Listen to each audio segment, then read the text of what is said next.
इस सेगमेंट में हम लोग डिस्कस करेंगे विज्ञान के 10 महत्वपूर्ण प्रश्न और उससे संबंधित कॉन्सेप्ट।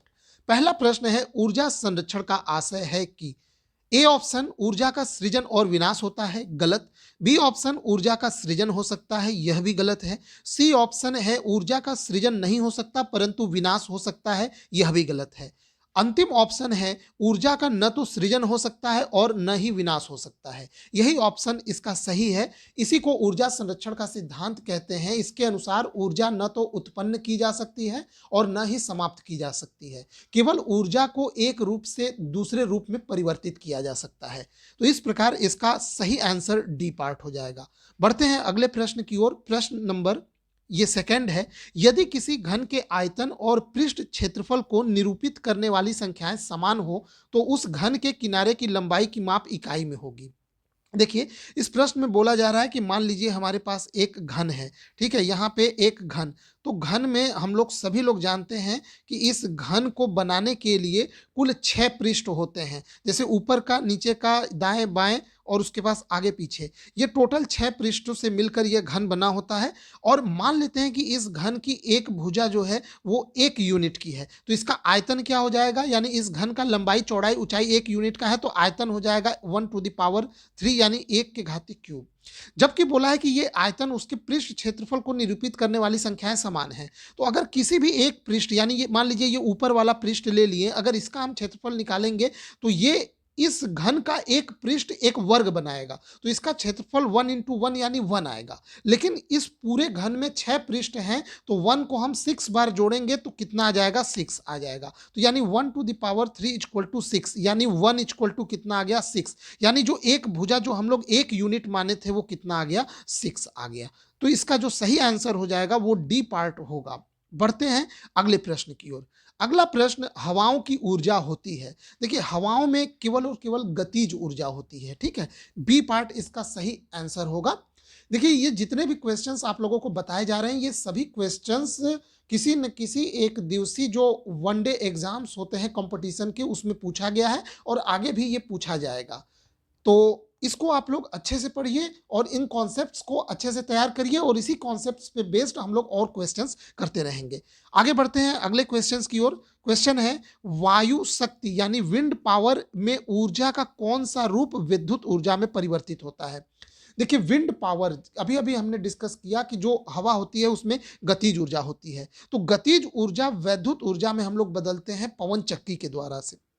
तो यहाँ पे जो विंड पावर है, इसकी जो गतिज ऊर्जा है वो वैद्युत ऊर्जा में बदलती है, जबकि सोलर सेल का जो हम प्रयोग करते हैं तो उसमें सौर ऊर्जा वैद्युत ऊर्जा में बदलता है। और यहाँ पे ये दोनों यहाँ पे इररिलेवेंट है, तो इसका ए ऑप्शन सही हो जाएगा। आगे बढ़ते हैं अगले प्रश्न की ओर। प्रश्न है, एक ट्रेन जैसे ही चलना आरंभ करती है उसमें बैठे हुए यात्री का सिर पीछे की ओर झुक जाता है, इसका कारण है। इसके पीछे कारण जो है वो है स्थिरता का जड़त्व। देखिए, जो न्यूटन के गति का जो पहला नियम है, जिसे जड़त्व का नियम या गैलीलियो का भी नियम कहते हैं, वह नियम यह कहता है कि कोई भी पिंड जिस अवस्था में है वह उसी अवस्था में बना रहना चाहता है। यानी अगर कोई व्यक्ति मान लीजिए ट्रेन में बैठा हुआ है, तो उस व्यक्ति का जो जड़त्व होगा वो चाहेगा कि वो व्यक्ति उसी तरफ बैठा ही रहे, स्थिर रहे। लेकिन जैसे ही ट्रेन चलती है तो वो अपने इस जड़त्व के कारण पीछे की ओर झुक जाता है, तो इसमें स्थिरता का जड़त्व जुड़ा हुआ है। अगर यही क्वेश्चन थोड़ा इस प्रकार से पूछता कि चलती हुई ट्रेन में कोई व्यक्ति बैठा है और अचानक ट्रेन का ब्रेक लगाया जाता है तो वो व्यक्ति आगे की ओर झुक जाता है, तो इसका सही आंसर हो जाता बी पार्ट, गति का जड़त्व। क्योंकि उस केस में ट्रेन के साथ व्यक्ति भी गति अवस्था में होता, अचानक ट्रेन रुकने के कारण वो व्यक्ति जो गति अवस्था में था उसका गति का जड़त्व उसको चाहेगा कि वो गति अवस्था में ही रहे, इसीलिए वो व्यक्ति आगे की ओर झुक जाता है। लेकिन खैर, इस क्वेश्चन के अनुसार इसमें आंसर होगा सी पार्ट, स्थिरता का जड़त्व। आगे बढ़ते हैं अगले प्रश्न की ओर। अगला प्रश्न यहाँ पे है, निम्न कथन पर तथा उससे निकाले गए निष्कर्ष पर विचार करिए तथा बताइए कौन सा निष्कर्ष सही है। कथन, भरी हुई गाड़ी को चलाने में उसे चल या मान करने के लिए आवश्यक ताकत से अपेक्षाकृत अधिक ताकत से धक्का देना पड़ता है। इसका कारण क्या है? देखिए, ये कहना चाह रहा है कि एक गाड़ी मान लीजिए उसमें कोई भार रखा हुआ है। अब उस गाड़ी को हमें गतिमान करने के लिए ज़्यादा बल लगाना पड़ता है। लेकिन एक बार वह गाड़ी गतिमान हो जाता है तो फिर उसको गतिमान बनाए रखने के लिए कम बल लगाना पड़ता है। इसके पीछे का कारण क्या है? चलमान वस्तु का भार कम हो जाता है, ये गलत है, भार तो उतना ही रहेगा। प्रारंभ में पहिए फिसलने लगते हैं, यह भी गलत है।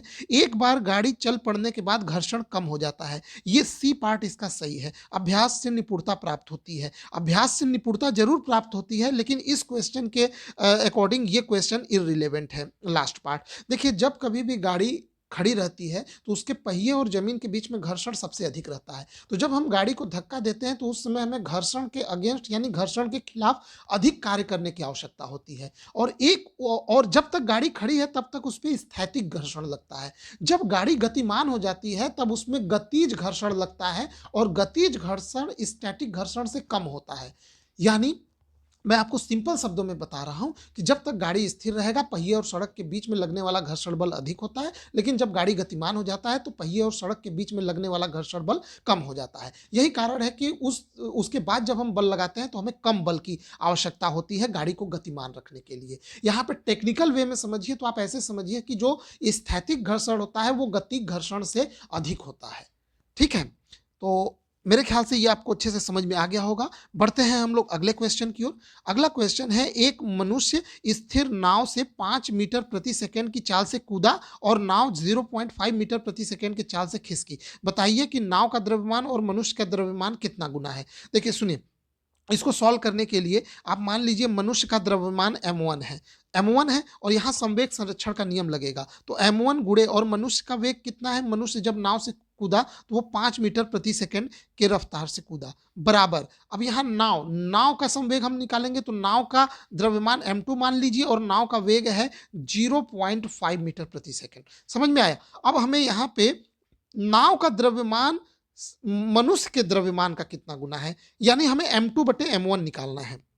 तो ये m2 बटे m1 निकालेंगे तो यहाँ इधर 5 है तो इधर 5 बटे 0.5 आ जाएगा, बराबर इधर हो जाएगा m2 बटे m1। तो यहाँ पे देखिए ये m2 बटे m1 बराबर हो जाएगा 5 बटे 0.5। इसको आप हल करेंगे तो 10 आएगा।